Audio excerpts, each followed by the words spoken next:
Fala pessoal, estamos mais um Qual é a Dúvida aqui que eu vou mostrar pra vocês, ó. Tô aqui com essa 160, cabeçote dela, o que é que acontece? Ela tava com um teco-teco muito grande, um teco-teco igual máquina de costura. E uma das coisas que foi olhada foi isso aqui, ó, tá vendo? O balancinho dela, ó, o roletezinho com folga. Ele desgastado. E o outro também não tava legal não, mas bem melhor do que ele. Aí eu olhei aqui nos pinotinhos dela do tucho, também tão bom. Mas a válvula dela aqui, ó, se você olhar direitinho, aqui na válvulazinha de admissão, toda carbonizada, um carvão.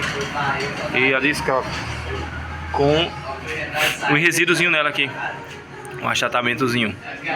Aí tô realizando a substituição e vou colocar esse bichinho aqui também. Aí aqui, ó, vou realizar a substituição, porque nem muitas das vezes pode não ser só a partezinha daqui, como muitos sabem, né? Tem a folgazinha, ó, já tinha substituído, mas mesmo assim continuou. Tô colocando aqui umas válvulas original nela e vou procurar os balancinhos também original para realizar a montagem da máquina, fazendo com que ela venha funcionar perfeitamente.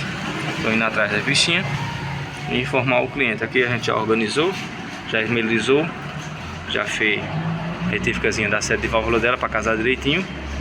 E logo mais estaremos montando a bichona para ver. O que eu quero dizer a você com isso?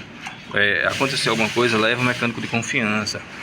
Joga a ideia, não custa nada não. Olha, veja os balancinhos, como é que tá, veja se tem uma folga no enrolete, veja se tem alguma folga no enrolamento de dentro, veja se tem alguma normalidade, veja se tem a tampinha do tucho na válvula, na cabeça da válvula, se tá ok, se tá pinotando, porque o que sofre o atrito é isso aqui, ó, como vocês sabem, né?